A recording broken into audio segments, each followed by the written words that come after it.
now we're getting into the entire purpose that you're into this class. It took us just this long.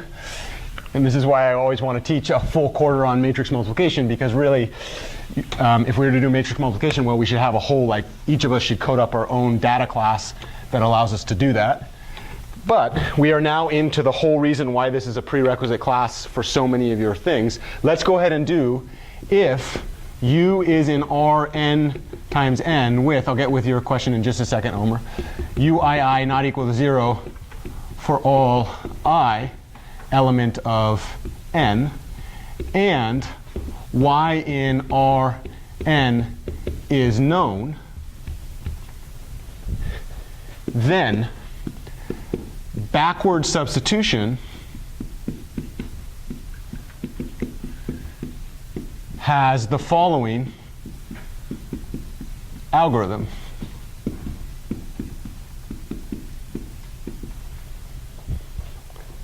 Statement. All right, we're going to have what we call an initialization outside the main for loop. What's the initialization here?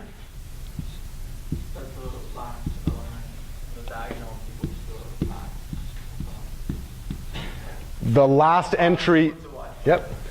If we look at the whole idea here, u times x equal to y, and we think about this as an n by n, and we think about this as an n by 1, and we think about this as an n by 1. I have to ask Omer to take a break because I'm about to have to pay you too much too, and I'm cheap, right?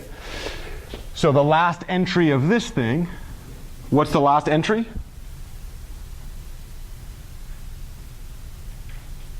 Well, how many entries does it have? N of them. So we move all the way down to the xn. What do you know about the last row of the matrix U? If you move through that row, what's true about everything but the main diagonal element? 0. They're all 0. So now I have a single unn times xn was equal to a known yn. So if I wanted to calculate what the last entry of that matrix, that vector was, what would I do? Yeah, just divide it, and then I'm done, right? And I've initialized, which means I've gotten the last thing of that. What's from this point forward, we might call this an outer for loop. You could also call it a main for loop.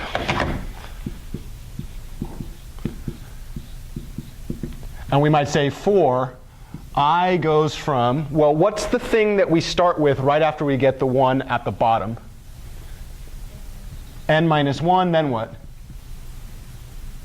N minus 2, all the way down to, or maybe all the way up to 1. How do we calculate x sub I? Okay, so there's this idea that we start with the right-hand side y sub I.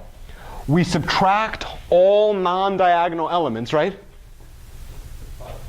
Yeah, so we subtract the product between what?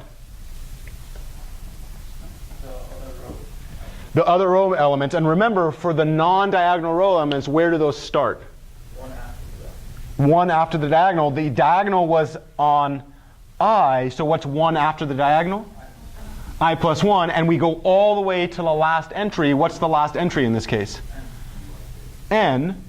Yep. And then we have u, yeah, you're exactly right. Ik times what? Xk, which we can do in the next step because we've already figured out what xn is, for example. After we've done all those subtractions, what do we do at the end? Yep. Uii. So now you have an outer for loop, and then do you see the inner for loop? Yeah, and now you're done. And so you could code this up. This is what someday I'm going to get there. That I want this. So I didn't do this in MATLAB, right? Yeah, MATLAB has internal algorithms to do this, but if I taught this class like I want to teach this class, part of your entire thing would be to construct all the stuff in MATLAB for yourself, even though they already have it. But the idea is it's good to get it's training, right? There's a lot of cool training there. Okay, so that's called backward substitution, which means, here's my claim. You remember that story about the coffee pot? Yes. If the coffee pot's on the table, how do I make my tea? I take it off the table, I put it on the burner, I turn on the burner, and I'm done, right? We now have an algorithm to solve any system that is in upper triangular form. So if you give me a matrix in upper triangular form, what do I do? I use backward substitution. I can do that all day, especially if I know how to code this. This would not be something that would be fun to do by hand, right? But if I could code it up and computers can do this in a split second, what would you say? Yeah, that's why you're in this class, because somebody in the past recognized that this is a really powerful thing. We have computers to do that, so let's make sure they understand what the hell a computer's doing underneath, right?